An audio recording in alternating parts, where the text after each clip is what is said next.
stars, rock and rolling through the cool guitars. Chuck's got the questions, David's so sharp, peeling back layers, hitting the heart. Chuck's new podcast, blowing your mind every time. A lot of stuff going on with you. You had the album in 2024 that I was able to listen to, but I hear you're working on another album for 2025. It's exciting. I am. We got it narrowed down to about 22 songs. We need to narrow it down to 12 to figure out where we're still in the creative process with that right now. Okay, yeah, because it looks like you've got some co-writers on this one: Tyler Booth, Earl Bud Ray, Ray Scott, Jim Moose Brown, and Billy Lawson. Yeah, there's a bunch of different co-writers on there. Yep. Yeah. Now, do you just write the lyrics then, right? Because you don't play an instrument, right? You just sing? Yeah, I'm a singer-songwriter, man. I don't play guitar, so. Yeah. And you didn't start really performing until you were 30, but you were always singing when you were working on the farm back in the day. Yeah, that's the truth. You've been doing your homework, sounds like. Yeah, your publicist helped me out a little bit, but yeah, I listened to some interviews, and yeah, it's an interesting story. It's like you dealt with this drug thing, and then you got sober, and then it's like, and then it kind of, then you started, is that when you started to do the music? No, I started doing music a long time before I got sober. I've only been sober for about 5 years. I've been doing music for about 14. Okay. So it was along that journey then. Okay. It's just interesting because I wonder if part of that, why the delay for the music was, because I just think that everyone has like something inside of them that's like burning, and I feel like for you, it was music, and for whatever reason, the light was dimmed. I don't know if that was because of drugs or other things going on, but I'm glad that you were able to come out of that shell and start doing it. Well, thank you, man. I appreciate it. Yeah, it took me a long time. I used to do it for the party, and then I realized I really needed to start taking care of my kids and taking care of myself, and doing right by God. And that's what I've been doing. Yeah. And like, cause do you think this is why you were put on this earth, was to play music? I mean, you've obviously got the talent. Well, yeah, I mean, I was put here music is a big source of why I'm put here, man. I think I'm put here. I haven't really figured out why I'm put here yet. I'm put here to be a good father and a good husband and a good role model to my kids. And maybe they're put here to do something special too. It's just, I just want to be a good human, man. That's all I want to do. Yeah, because you had mentioned something about kind of like when you got sober and then you were like, oh, wow, like this is so great. Like I need to help people. I need to like save the world. And then it's like, I feel like I've done the same thing where I'm kind of like, I try to help people, and it's like, some people don't want to be helped though. Some people don't want to be saved. Like you almost have to be careful. You have to like kind of reel it back a little and not try to like be overbearing on people. I guess I can't remember the exact wordage you used, but yeah, well, the thing about it is you can tell anybody anything, and they won't hear a thing you say. You sing them the same thing, and they'll hear every word you sing them. That's the power of music. Music is used as a great tool to get into people's heads when they don't normally let people in there. You know what I mean? Everybody likes music in some form or another, and they all hear the message in the song. But you can sit there and talk to somebody all day long. You say one thing they don't want to hear, they'll cut their ears off, and you look at them, they'll have that glazed look on their face, But if you give it to them in song, they pretty well understand where you stand. Yeah. I mean, and at the very least, music can be a really good distraction for some people because life is tough. And, sometimes it's just nice to be able to go out on a Friday, Saturday night and listen to you play music and just, and we all come together. That's the other thing I love about music is there's no like, oh, well, maybe some bands do that where they have divisive things, but for most music, it's like, all people of all different walks of life are coming in because they all love the same music, and that's cool. Yeah. Yeah, man, music unites people, man. That's all there is to it. I mean, no matter what genre it's in, everybody that's there to listen to the music is there for the music, So yeah, it's very much a uniting factor when it comes to music. Yeah. Cause you've toured all over the country, and that's probably one thing that you've noticed. Like your fans are not all, I mean, there's probably, country fans or whatever, but there's probably a good variety of different people, different ages, different backgrounds, and all those kinds of things that come to your shows. Yeah, from all backgrounds. I mean, seriously, all backgrounds. Most people these days, they don't put themselves in a genre. Like if you look at music these days, genres are pretty much a thing of the past, A a lot of people are still trying to force different songs into these genres, but you got two kinds of music out there. You got good music and you got bad music, and that's all there is to it. And people that come to my shows want to hear good music, and that's what we try to give them. You know? Yeah, no, I agree. And it's interesting because I feel like your style of music, it's kind of this new thing where it kind of, there's like kind of a country thing, but there's also a little bit of a rock thing to it. Like you look at guys like, I really love Zach Bryan, and I don't know if you're familiar with like Brent Cobb. Some of these newer artists are, and then even like guys like Jelly Roll, and some of these guys are almost dabbling with rap a little bit. It's kind of a fun thing to, it's almost like a more manly country, in my opinion. Yeah, it's more of a pure, like being honest with who you are. Because back in the days, whenever it was all record labels doing it all the time, you pretty much had to fall in line. You know, Uh, we want you to do this, we want you to wear this, we want you to say this, and that ain't the way it is today. The artists have a lot more control about what they're putting out. I mean, it's still that way to a certain extent, from what I can tell. I don't know a whole lot about it because I've never been signed to a major label. I've always wanted to do my own thing, and I've always wanted to be able to determine when I'm going to be on the road and when I'm not going to be on the road, because I have a bunch of kids and a wife, and I put my family and God first. You know, I do this to support my family, and I don't I don't do this to be stuck on the road for 200 days out of a 300-day year. You know, but a lot of people are able to do more of their own thing nowadays. You know, it's not here, you're going to do this. It's, I'm going to do this. And you want to help me, you know? Yeah, no, that's interesting. Yeah, because I remember like, I mean, you're a little younger than me, but I don't know if you remember like country music in the 80s and 90s. Like, in my opinion, it was pretty bad. Like, it was very generic and very overproduced, and it was a lot of ballads and slow songs. And then I feel like it started to get a little more fun. And that's like the country that I remember. Like the old school country was, it was more like I said, kind of like a manly country, but also like fun kind of party country. And I feel like that it's kind of all over the place now. You've got a variety, which I think that it goes back to what you're saying about, I think the artists are picking the music, not a record label saying, oh, it's got to fit into this genre. It can be anything. It can have rap, it can have rock, and it can have folk vibes and all this stuff. And that makes for better music, I think.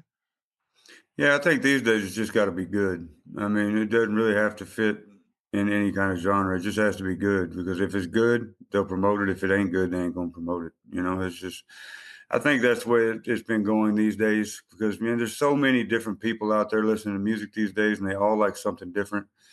Um, as long as it's good, and and the consensus is among the people who are listening to it that it's good, then promote it, I think. You know, it's all about putting out good music and helping people with the music. And, you know, at the end of the day, you still got to make a profit, because you got to support your family, you know? Right. So what do you think makes a good song? Does it have to be melodic, catchy, powerful, emotional, like all those things? Or Well, there's so many different recipes for a good song. It's kind of like a cookbook, man. You got all kinds of different meals out there, and it's just different recipes for each one of the meals, you know? There's good deep songs. There's good, you know, gospel songs. There's good, you know, just fun songs. Like I got this song I just put out last year called Caught Up, and it's probably the funniest song on my album, but it did better than any song I put out. I had all these really deep songs, some about, you know, patriotism, which I thought that one was going to do better than all of them, but is it that the turns one out Caught folder Up, song? That was the yeah, one one about, folded. yeah, that was good. It did really good too, yeah. It just depends on the song and the message you're putting out, you know? It just depends on what you're trying to accomplish with the song. Whether you're trying to make people, you prideful for your country, you make people believe in God, make people believe in love, make people believe in just being honest with yourself, you know, and being real. You know, it's just depends on what your goal of the song is. And that's what I've always had a hard time doing, is trying to theme an album, is because I believe in the power of a song. You know, I'm not going to put these songs here on a burner or on the side burner over here because it don't fit these songs over here. Because this one song could change this handful of people's lives. This one could change this handful of people's lives, and this could make them all laugh. You know, so I feel like we can accomplish more than one goal in an album. You know, so that's kind of where I've always done. I've tried to put out songs that mean something to me and that I know are going to touch people because they've touched me, you know? Yeah. Do you still feel like I heard you say that Just Before the Dawn is a song that you put out? You felt like that was the most impactful song because I think it's got like over 600,000 views on YouTube, and it has like a number for addiction at the end. I mean, do you still feel like that's the most impactful song you've put out? It's definitely in the top 5 for sure. I've put out a lot of impactful songs, but it's just the thing about it is that what's impactful to me and what's impactful to you would be 2 different things. Like to me, where I'm at in my life is like I've been sober for 5 years. I'm trying to help people who were where I was get to where I'm at. You know what I mean? And that ain't got nothing to do with money. It ain't got nothing to do with objects. It's just got to do with where you're at inside here. You know. So I've been trying to put out songs to help people realize that there is a door out of it. You know what I mean? Like Sleeves. There's a song Sleeves I put on that last album. And it's a really dark song. It's kind of a dark video. But I feel like that song helped me as an artist. It helped me get to know my toolbox. Let's put it that way. It's like whenever I can take something that's inside my heart and put it out here for everybody to hear, and people tell me it changed their lives, that's a powerful song to me. But did it do as well numbers wise? No. But did it save more lives than all the other songs? I believe it did, because at the end of my shows, I usually end up sitting talking to 2 or 3 people about that song and where I've been in my life and addiction and recovery and my relationship with God. I got a song that's fixing to come out right before Easter called Billboard Jesus. And I believe it's going to change lives too. And that's what I would like to do with my music. You know, I mean, I don't want to just put out music to make money. You know, I got to make a profit because I got to support my family, but I don't want to solely do this to make money. You know what I mean? I want to be able to change lives along the way. I want to, even if I don't change lives, I'd like to, you know, cause a little flicker in somebody's mind to make them think maybe I'm wrong here. Maybe I can do better than this, you know, because while I'm trying to help other people with my music, I also help myself with it. You know, it's my kind of therapy. I'm my own therapist. I sit down, I write my feelings out. I get with other people who've gone through the same things as I have, and we write together and bounce ideas off each other's heads. And at the end of a writing session, we sit there and we got these amazing songs, and we're different people at the end of that writing session than we were when we started writing these songs, you know? Hmm. So it's not just a help people out here thing. It's also help myself grow as a human being, you know, and that's important to me too. It's important to me because I like my kids, they see me still growing as a human being. And so they know that all I'm trying to do is help them. I'm not the guy with all the answers. I'm just the guy who's still looking for the answers, just like they are, you know? So that's what music does for me. It allows me to support my family. It allows me to help myself grow as a human being. And it allows me to not only help myself grow, but help those around me grow as well. And as long as what I'm doing still has that kind of effect on people, I'll continue to do it. If it ever comes a time where it starts having a negative outcome on people, that's when I'll hang up my hat, you know? And that's what I believe the power of music is, man. Music can change lives. It can be used for so much good. It can be used for more than just a business, you know? It all started on somebody's front porch, you know, helping kids and families grow together. And that's what I believe we can use it for out in the world, not just as one small family unit, but as a big family unit as humans, you know? Yeah, absolutely. Well, talk about your experience though, because you said it was like during COVID when you got sober, and you kind of described it as a chance like for you to be reborn, and that you switched so many things in your life. Obviously the sober thing, but then also you started eating, drinking, and the things that you watch on TV, like everything became different. So Mm. tell me about that. Like how did it switch? Like what was the turning point that switched everything? Well, the turning point is when I realized that, you know, I'd spent most of my life in a strong relationship with God, but I was on the wrong side of it, you know? As soon as I realized that, you know, God is real, God is there for all of us, and God is the answer, you know, He is our higher power, that's when it all turned around for me.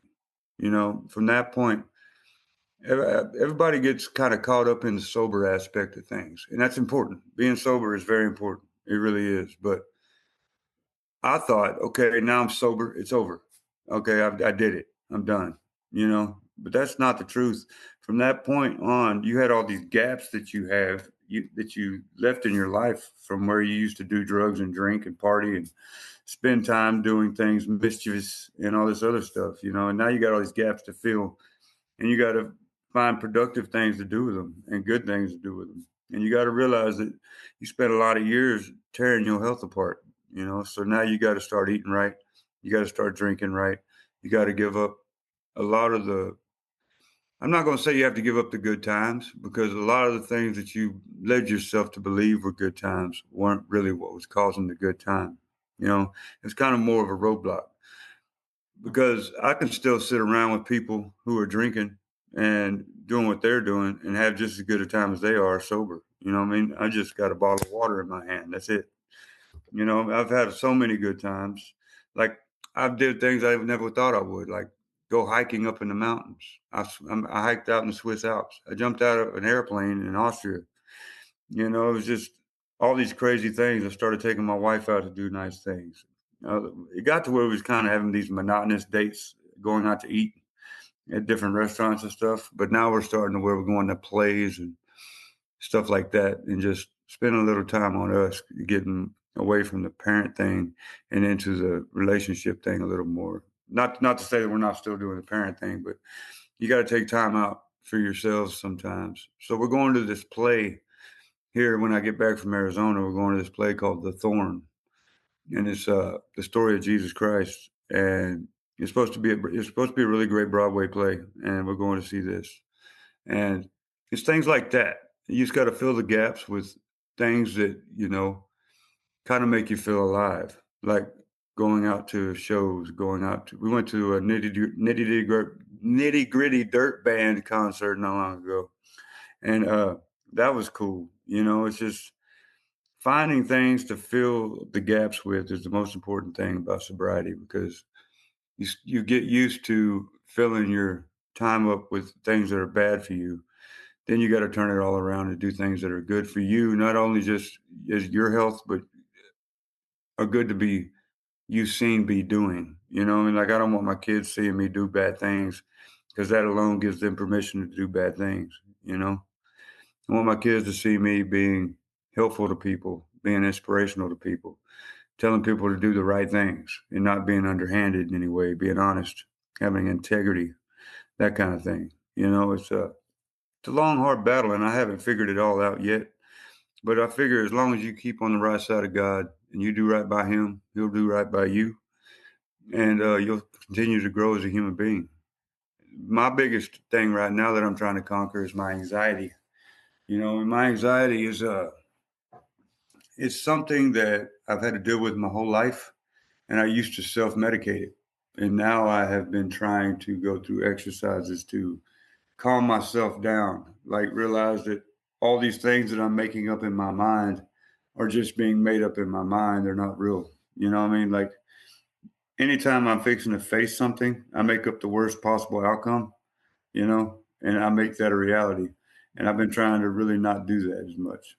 So that's kind of where I'm at now, you know? Yeah, that's a tough one, the anxiety. I mean, I deal with that too. I know so many people do, and I think I'm the same as you. Always like trying to I think of the worst outcome, and then it's hard to like turn your brain off. I think that I've tried meditation, that can sometimes help, and I think exercise, I think, is another thing that can really like distract you, because I think you do need that sometimes distraction. At least for me, just turn my brain off, because my brain will just start going in dark places, and I don't know why our brains do that, but at least mine does. Yeah, exercise is very important. I go to the gym probably about 3 to 4 times a week. And when I'm not doing that, I'm outside playing with my kids, or I got a weight set here at home I work on. I work on my diet quite a bit. I usually, you know, protein, of course. And I probably need to quit the creatine. I mean, I like the creatine because it kind of puffs you up a little bit, but I don't feel like it may be healthy for me. I'm not sure. I've been doing research on it, kind of up in the air. I kind of go onto it and then get off of it, and get onto it and then go onto it. I don't want to do anything that's bad for my health, is the thing about it, is that you got to get over the vanity of it when you're working out, because it ain't all about how you look. It's about your health ultimately. And if your genes say that you're going to have this belly, then you're going to have this belly. You know, no matter how good you eat and how much exercise you do, you got to, I think Mike Tyson said it first, weight training, strength training, and exercises, doing a whole bunch of what you don't want to do and acting like you love it is what it is. Yeah. So That's so true. You're right. I struggle with the same thing. So I'm like, I like working out, and then you kind of get into the like, wow, I look really good. But then ultimately, is it about like what you look like, or is it about your long-term health and longevity? Because like, I mean, I don't want to get cancer. Like that's a thing I see so many people struggling. Cancer rates are through the. I'm like, how do I avoid this? But yeah, it's like some of the stuff, these supplements and things, people are taking. Like they said, 60% of the people in my gym take testosterone. I'm like, I don't know. I think that would make you look good, but I don't know if that's good for long-term health. No, my doctor said no. Whenever I start taking something new, I talk to my doctor first, and she tells me the effects of it here and there. And if it has any negative long-term effects, I just don't mess with it. I thought about the testosterone thing because I'm a little older, but I can't do it. I just What I do now is I was taking a pre-workout before I went into the gym, but now I just drink a Celsius and then go in the gym. And I got to where I was drinking Celsius every day, whether I was doing it, whether I was working out or not. But I got to realizing where I was just like overdosing in caffeine all the time, because I'll get up, have a couple cups of coffee, and then I'll have a Celsius, and then I'll go to the gym, have another Celsius. And if I didn't do that, I was taking pre-workout, which is 200 milligrams of caffeine, and I'm just going in there and just going, blah! It's like, that's definitely not good for you. So less is more when it comes to supplements, I believe. It's all about being able to talk yourself into doing it. It's just, you got to go in there, get through the door and start working out, and then just work yourself until you're burning all over, Yeah. Do you feel like sometimes having that discipline with working out, is it the same with music? Like you have to force yourself to write, or is that like just come super easy and you love picking up, writing the songs and stuff like that? Man, I've had it both ways. Writing, it used to come so easy to me when I was on drugs, I could make up a song like that, and then when I got sober, I started, getting a little self-conscious about myself and not wanting to just put anything out there, you know what I mean? And I don't know if I was just a good writer back then and it came easy to me and I thought I was great because I was high, or if now, I know my songs are better now because I not only write them in a different fashion, I also bounce them off of people and tighten them up and make sure they're perfect before I go and record them. But it just depends, man. Sometimes writing comes easy. It has to do with what kind of mindset you're in, who you're writing with, uh, what may have happened in your life at the time, what you're trying to write about. Um, I've always in the back of my mind wanted to write the perfect song that would just change the whole world and set everything right. You know what I mean? I just always in my heart and soul thought that was possible. Like one song could change the whole outcome of reality. And I still kind of feel like that inside, it's probably not true, but I feel like it could be, I feel like there could be a song that could grab a hold of everybody's attention and make everybody just go, oh,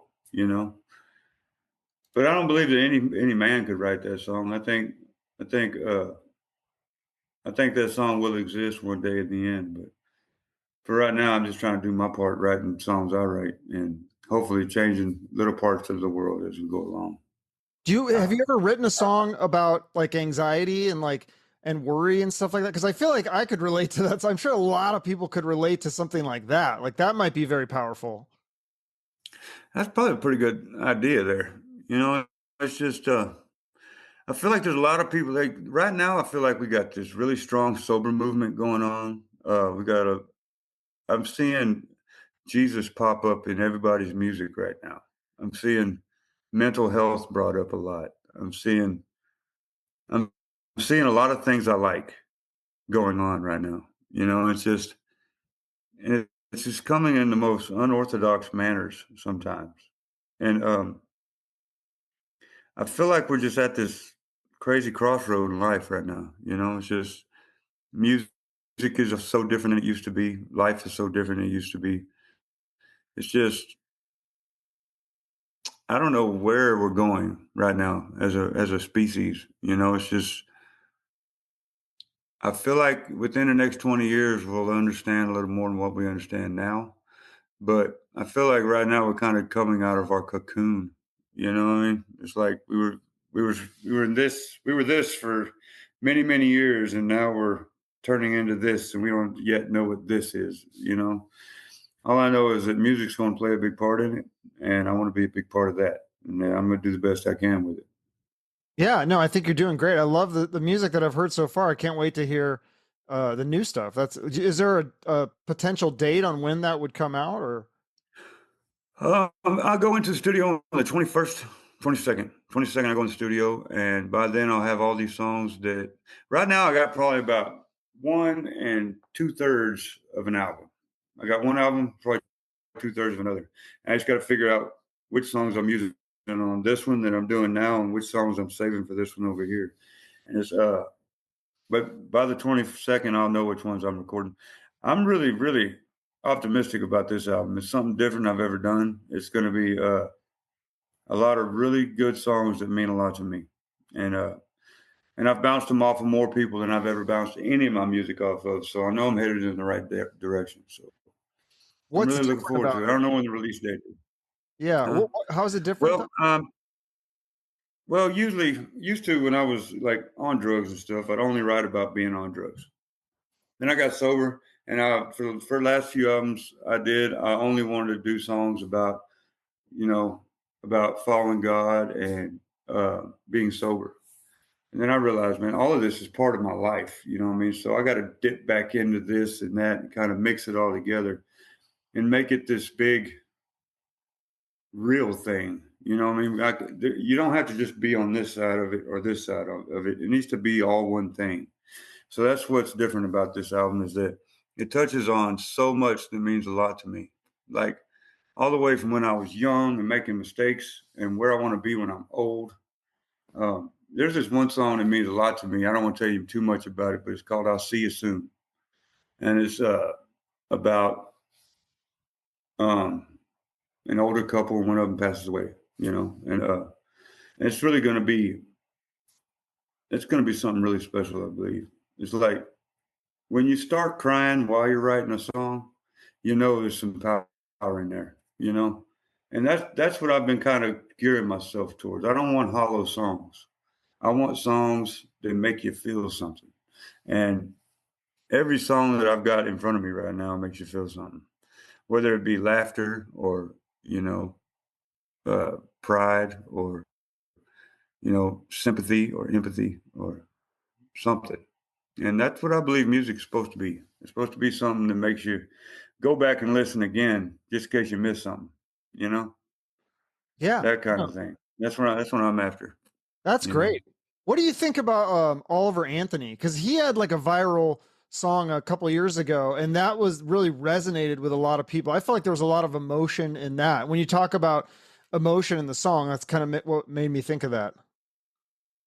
Well, I've never met Oliver Anthony, but I think he's talented. I think he's got really good songs that he's written. Um, but um, that's one of the things that's really hard to say. I mean, I really love his music, and but I'd really have to get to know the guy before I gave any kind of opinion on what I thought of him. Honestly, Yeah, no, just the music though, like that style, like it's kind of like I said, it's so different from what I'm used to, like hearing in the 80s and 90s with country. I think that's why when I was a kid, I didn't like country because I just felt like it was so overproduced and soulless. And now you got guys like Oliver Anthony who are just bleeding their soul out there. And you're like, okay, wow, this is real. This is like real music. And there's so much more. I mean, yourself included, you could tell the songs are you could feel the emotion in it. yeah. I mean, it's because I feel like we're getting back to our roots with music these days. Hmm. You know, what I mean, I feel like back before the music business was a thing, and it was just music and people playing after work or on their porches or hanging out at barbecues with their families, playing music and all this stuff. That's where the emotion was. You know what I mean? It's when music was just music. You know what I mean? People put everything they had into it. There wasn't no, I can't do this thing. It was like everybody did it, whether they was great at it or not. Everybody did it because it was something that came along with life. You know, people would work in the coal mines. When they got off, they'd want to sit around and cook and play music, and that's just the way it was back in the days. You know, and then it became this music business thing, and the first stars were born, and then everybody was like, "Oh, I can't do that." You know what I mean? So, you know, everybody just sort of backed off of it for a while. Now everybody's getting kind of used to the music business and realizing that, you know, music is still this thing that people used to relieve their stress at the end of the day, or to, you know, communicate with each other, or, you know, just to, you know, worship God, you know, just whatever they used it for. There's so many different facets to be used when it comes to music. It's just, I feel like now it's almost like there's so many people in the music business that it almost resembles what it used to be before the business was there. You know, it's just music again, you know? Yeah. It's so interesting because like you had back in the day, for the longest time, you had to be on a record label, you had to get a deal, you had to get your music promoted out there. And it was hard to do that. Now anybody can upload. I could upload music to YouTube and Spotify. Anybody could do it, which is good in a way because you don't have to worry about the record labels. But then it's like it's hard to stand out, right? Like there's so many songs out there. How do you stand out? I mean, I think one way is, you know, doing podcasts, things like this, doing shows. You've got tons of shows lined up and getting your name out there that way. Yeah, definitely. I mean, it's the old adage is true, man. It takes money to make money. That's all there is to it. You can put something on YouTube, ain't nobody gonna see it if you don't put no ads behind it. You know, it's like in some sense you don't need a record label, but in some sense they still got a leg up on it. You know what I mean? Because they got like millions of dollars to pour into one song, where you've got hundreds of dollars to pour into one song. So it's like this song right here, you hear it everywhere you look. I mean, you walk into a grocery store, you hear it there. You walk to anywhere, like anywhere at all, anywhere in the public, you hear this one song over and over and over and over and over again. That's because that one song has a huge budget behind it, you know? And then everybody else over here is still fighting for scraps. They're just on the internet. And if you get somebody the information on the song, they can go look it up.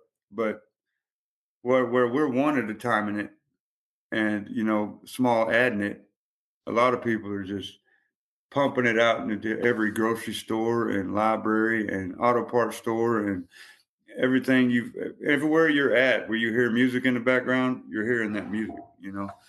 It's still a money game, but sometimes, just like Oliver Anthony, sometimes somebody will put a song out and it'll just go super viral because it touches every ear it grabs a hold of, you know. So Yeah. there is that aspect of it. If you have a song strong enough that it grabs every ear that hears it, it can do it without the money. But there's so much song out there right now, it's hard for that to happen, you know? But you're also building a fan base by these shows that, I mean, you've got a bunch. I'm in Arizona. You have like 5 shows coming up in Arizona, which I think is really cool. You're going to throw out the whole state. Yeah, man. Yeah, it's pretty cool. I'll be in Safford, Arizona on Friday this week. And then I'll be in New River. Well, Safford, Arizona at the ranch. Then New River at Roadrunner up there. And then I got Parker, I think. then I got another Roadrunner, which is down in Parker, Arizona. That I'm doing there. It's like, that one's a resort though. And then I got like 4 days water, off. right? That'll be fun. Yeah. Parker is right there on the river. And then right around the corner, I've also got Lake Havasu coming up too. We're doing that Wake the Lake out there with Corbin, Easton Corbin. Is that one a festival? Some of these are Yeah. festivals, right? Yeah. Yeah, Wake the Lake is. It's not really a festival. It's just a big event. You know, it's a big one-day event. Last year I did it with Chris Jansen and Justin Johnson and me and a few other artists. And this year it's going to be Easton Corbin, Justin Johnson, me, and a few other artists. And then I finished it up at Rooster's Country in Mesa, Arizona. And that's going to be really cool. It's a place I used to play at a lot when I was younger, before COVID. And I hadn't been back there in a long time. So I'm looking forward to that one too. I got to hit at least one of those. That'll be fun. And then, yeah, like you're doing all these other festivals. There's Walla Walla, my hometown of, or not my hometown, but my home state of Washington. Walla Walla is like really cool place for people if they want to take a road trip. And from Seattle, Walla Walla is beautiful wine country, and there's a music festival there that you're doing. That should be fun. Yeah. If you go to my website, which is www.wheyjennings.com, and you scroll down to the bottom, you'll see my whole schedule, and it's a pretty big schedule. Yeah. When I leave Arizona, I go to North Carolina, Georgia, Pennsylvania, Virginia. And then I'm in Texas for like 4 days in a row. And then after that, I'm up in Alaska. And then the Walla Walla thing, I think. I'll put the website in the show notes so people could just click that and check it out. So Yeah, if man. people come to a show, I think you do your original music and also covers, right? It's kind of a mix. Well, I do some of my grandfather's music. I do a lot of my music, and I like to have an upbeat song in there every once in a while. And I got a bunch of my own, but also I'm a big Skinner fan, so I do a few Skinner songs. And I try to stay pretty well to me, my grandfather, and Leonard Skinner. You know, every once in a while I'll throw a David Allan Coe song in there or a Marshall Tucker song in there, but for the most part. Oh, yeah, and Johnny Paycheck song, but I completely changed that song. 11 months, 29 days, I turned that into a really rocking song. We kicked it up quite a bit. But you come to one of my shows, man, we just have a lot of fun. Everybody stands up, sits down, everybody dancing, having a good time. And then after the show, I'm hanging out with everybody until everybody's gone. So, yeah, I heard you talking about that, how it's different now because back in the day when you weren't sober, you would hang out and have a few beers with people. And now obviously you don't want to do that, but you'll still take pictures and tell stories and meet and greet and all that stuff for free. Yeah, I do. Yeah, after the show, I tell everybody to meet me at the merch booth. I tell them they ain't got to buy anything, but I'd like to shake their hands. And they come over there and we talk and we shake each other's hands. We get to know each other. And then, when we come back, they're all there again and we talk again. It's a lot. It's about making friendships, man. Getting to know people.